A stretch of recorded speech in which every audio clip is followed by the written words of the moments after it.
see. Let's talk about FinOps. I'm curious the Kubernetes piece that I found it fascinating,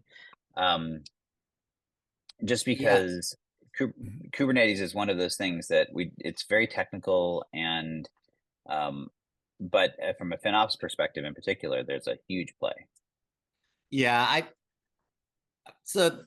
this is interesting to me on multiple accounts. First of all, StormForge has been this originally named Carbon Relay. It's been this Kubernetes orchestration solution, and it's fantastic at what it does.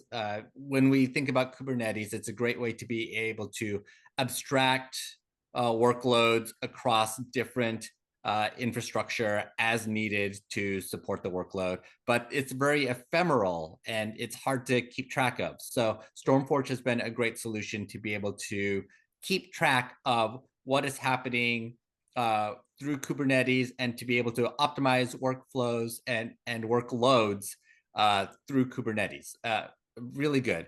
The challenge is that they raised $63 million back in 2020 to be this Kubernetes optimization solution back when Kubernetes was the hottest thing in tech, or at least one of the hottest things in tech. Kubernetes was then what AI is now in terms of being a buzzword.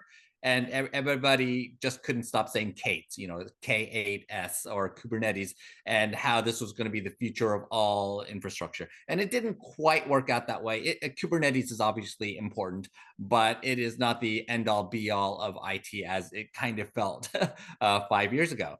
At the same time, this separate company, CloudBolt, comes in. They have been a FinOps solution, also raised a big amount of money in 2020, also from the same company that funded StormForge. Insight Partners was the lead investor in both companies. So Insight Partners sees both of these companies going their parallel paths in supporting workloads at scale, StormForge from the more technical side, CloudBolt from the more financial side, and says these things are coming together. And really the challenge is about supporting abstract hybrid cloud environments from both the financial and an operational perspective.